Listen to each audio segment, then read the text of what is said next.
ওম নমো ভগবতে বাসুদেবাই। জয় শ্রীকৃষ্ণ। রাধে রাধে। বন্ধুরা, বলা হয় যে একাদশী ব্রতের ফলে পর্বত প্রমাণ পাপরাশিও নষ্ট হয়ে যায়। একাদশীর ব্রত পালনে ভগবান শ্রীহরি ব্রতকারীর প্রতি প্রসন্ন হন। বহু জন্মের জমে থাকা পাপরাশিও শেষ হয়ে যায়। জীব অন্তিম কালে বৈকুণ্ঠ ধাম প্রাপ্ত হন। তো বন্ধুরা, এই রকমই একাদশী তিথি পালন করার সৌভাগ্য আবারও একবার আমরা পেতে চলেছি। একাদশী পালন করা এটাও সব থেকে বড় সৌভাগ্য, যা সবাই পায় না। এটির জন্য কিছু পুণ্যকর্মের প্রয়োজন আছে। তাই আপনি যদি নিয়মিত একাদশী ব্রত পালন করে থাকেন, তাহলে বিশ্বাস করুন আপনি সৌভাগ্যশালী, আর ভগবান শ্রীহরির আপনার উপর বিশেষ কৃপা আছে। তো বন্ধুরা, এবার জানবো সামনে কোন একাদশী তিথি আসতে চলেছে এবং একাদশী কবে এবং পালনের সময় কখন থাকছে, কিভাবে এই একাদশী তিথিটি পালন করবেন এবং সবশেষে জেনে নেব একাদশীর ব্রত মাহাত্ম্য। তাই বন্ধুরা, ভিডিওটি সম্পূর্ণ মনোযোগ সহকারে শেষ পর্যন্ত দেখুন। ভাদ্র মাসের কৃষ্ণপক্ষে আসা একাদশীকে অন্নদা একাদশী নামে জানা যায়।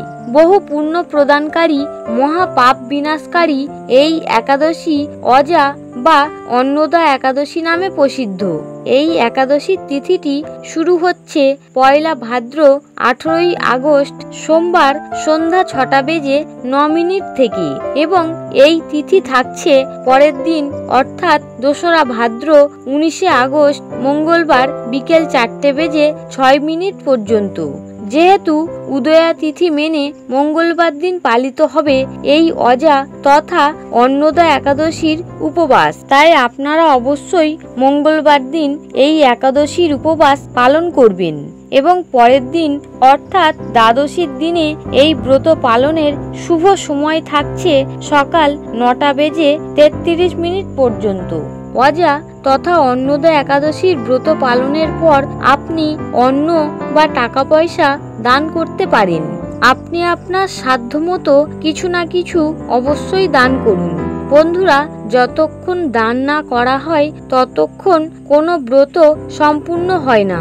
তাই উপবাস এবং ব্রতের দিন দানের বিশেষ মাহাত্ম্য আছে এবং ব্রতের দিন একবার হলেও অবশ্যই ব্রত কথা পাঠ করুন বা শ্রবণ করুন এবং পূর্ণ নিয়ম অনুসারে এই একাদশীর ব্রত পালন করুন।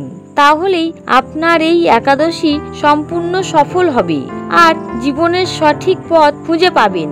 বন্ধুরা, ধার্মিক মত অনুসারে এই একাদশী ব্রত পালন করলে ঘরে লক্ষ্মী নারায়ণের কৃপা বর্ষণ হয়। ওনাদের কৃপায় মানুষেরা পৃথিবীলোকে সমস্ত প্রকার সুখ প্রাপ্ত করে। প্রত্যেক মাসে শুক্লপক্ষ ও কৃষ্ণপক্ষের একাদশী তিথি ভগবান শ্রী বিষ্ণুকে সমর্পিত করা হয়। এই তিথিতে জগতের পালনকারী ভগবান শ্রী বিষ্ণু ও মা লক্ষ্মীর পূজা করা হয়। ভগবান শ্রী বিষ্ণুর পূজা করার ফলে ব্রত পালনকারী ব্যক্তি মনোবাঞ্ছিত ফল পায়। এরই সাথে জীবনের সমস্ত প্রকারের দুঃখ ও সমস্যা দূর হয়ে যায়। তাই আমাদের উচিত সমস্ত একাদশীর ব্রত সঠিক নিয়ম অনুযায়ী পালন করা। বন্ধুরা, তাহলে চলুন এবার আমরা জেনে নিই অজা তথা অন্নদা একাদশীর পালনীয় বিধি। বন্ধুরা, ব্রত পালনকারী স্ত্রী পুরুষকে দ্বাদশীর দিন থেকেই মাছ, মাংস, পেঁয়াজ, মসুর ডাল, রসুন ইত্যাদি আমিষ আহার ত্যাগ করতে হবে। একাদশীর দিন ব্রহ্ম মুহূর্তে ঘুম থেকে উঠে স্নান পর্ব সেরে নিয়ে ভগবান শ্রীকৃষ্ণ বা শ্রীহরি বিষ্ণুর উদ্দেশ্যে মঙ্গল আরতি করা উচিত। এরপর একাদশী ব্রতের সংকল্প নেওয়া উচিত। তারপর তুলসী দেবীকে অবশ্যই পূজা করবেন, কারণ ওনার পূজা ছাড়া একাদশীর ব্রত অসম্পূর্ণ থেকে যায়। একাদশীর দিন তুলসী পাতা তোলা নিষেধ করা হয়েছে, তাই ভগবান শ্রীকৃষ্ণ বা শ্রীহরি বিষ্ণুকে তুলসী পাতা অর্পণ করার জন্য একাদশীর আগের দিন তুলসী পাতা তুলে রাখবেন। এরপর তুলসী দেবীর সামনে বসে বেশি করে হরে কৃষ্ণ মহামন্ত্রটি জপ করা উচিত। আর এই মন্ত্রটি হলো হরে কৃষ্ণ কৃষ্ণ কৃষ্ণ হরে হরে, হরে রাম রাম রাম হরে হরে।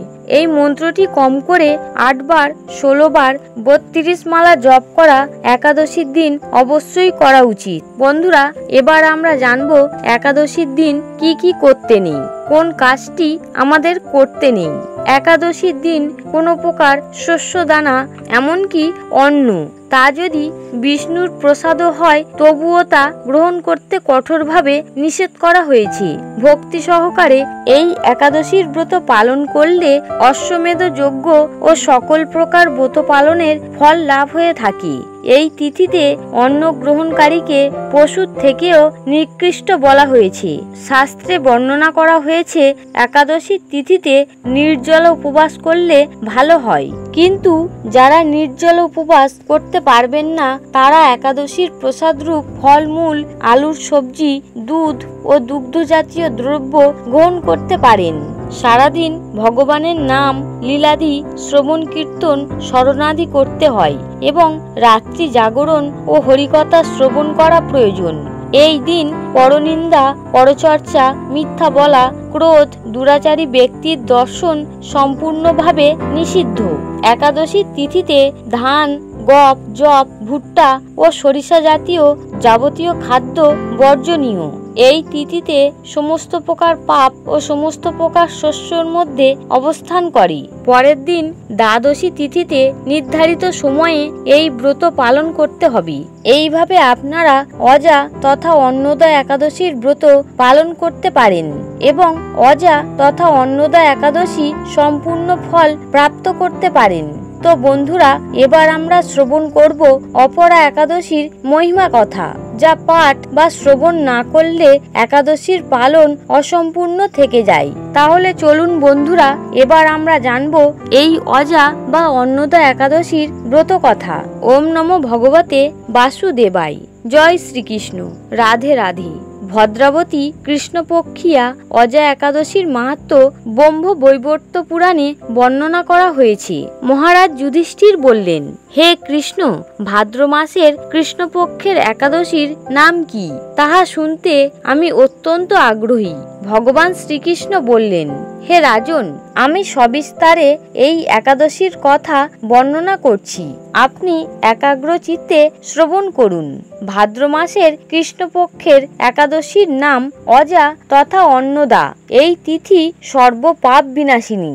যিনি শ্রী হরির অর্চনে এই ব্রত পালন করেন তিনি সর্বপাপ মুক্ত হন। এমনকি এই ব্রতের নাম শ্রবণেই রাশি রাশি পাপ বিতাড়িত হয়ে যায়। এই ব্রত প্রসঙ্গে একটি পৌরাণিক ঘটনাও রয়েছে। ভগবান শ্রীকৃষ্ণ বললেন, প্রাচীনকালে হরিশ্চন্দ্র নামে এক নিষ্ঠাপরায়ণ সত্যবাদী চক্রবর্তী রাজা ছিলেন। পূর্ব কর্মফল ও প্রতিজ্ঞার সত্যতা রক্ষায় তিনি রাজ্যভ্রষ্ট হন। অবস্থা এমন হলো যে তিনি নিজের পুত্র ও অবশেষে নিজেকেও পর্যন্ত বিক্রি করতে বাধ্য হলেন। হে রাজন, এই পুণ্যবান রাজা চণ্ডালের দাসত্ব স্বীকার করেও সত্য রক্ষার্থে দৃঢ় নিষ্ঠা প্রদর্শন করেছিলেন। তিনি শ্মশানে মৃত ব্যক্তিদের বস্ত্র কর রূপে গ্রহণ করতেন। এইভাবে বহু বছর কেটে যায়।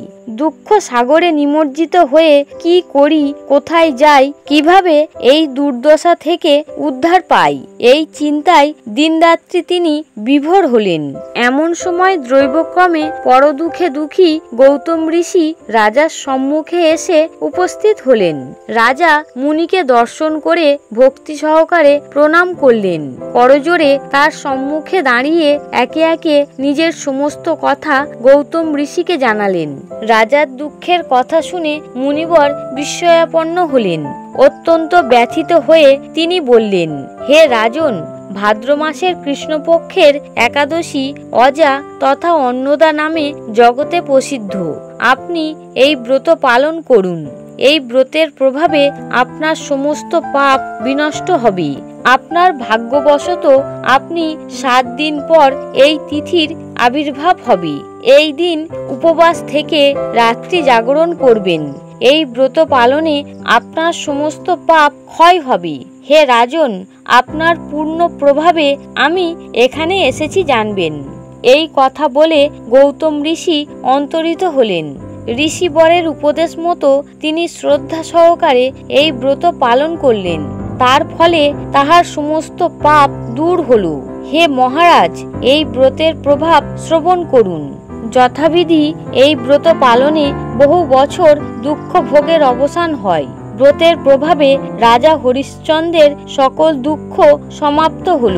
পুনরায় তিনি নিজের স্ত্রীকে ফিরে পেলেন এবং তার মৃত পুত্রও জীবিত হল।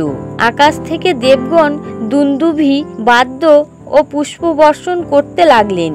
নিষ্কণ্ঠক রাজ্যসুখ ভোগ করে অবশেষে আত্মীয় স্বজন ও নগরবাসী সহ স্বর্গে রাজা গমন করলেন। যে মানুষ নিষ্ঠা সহকারে এই ব্রত পালন করে থাকেন তিনি শ্রীহরির চরণে ভক্তি লাভ করে অবশেষে দিব্যধামে গমন করে থাকেন। এই ব্রতের মাহাত্ম্য পাঠ এবং শ্রবণে অশ্বমেধ যজ্ঞের ফল লাভ হয়ে থাকে। ভগবান শ্রীকৃষ্ণ এই সমস্ত কথা বলে অবশেষে থামলেন। আশা করি বন্ধুরা এই ব্রত কথাটি শ্রবণ করে আপনাদের ভালো লেগেছে। বন্ধুরা, এই ভিডিওটি দেখে যদি আপনাদের ভালো লাগে তাহলে অনুগ্রহ করে একটি লাইক করবেন।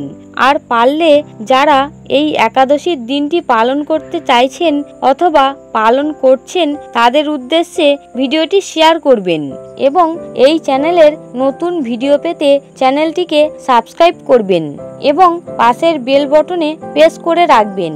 এই ব্রত কথাটি কেমন লাগলো নিচের কমেন্ট বক্সে অবশ্যই জানাতে ভুলবেন না। সকলে ভালো থাকুন, সুস্থ থাকুন, দিনটি ভালোভাবে পালন করুন। এই কামনা করে আজকের মতো ভিডিওটি এখানেই শেষ করলাম। জয় শ্রীকৃষ্ণ। রাধে রাধে।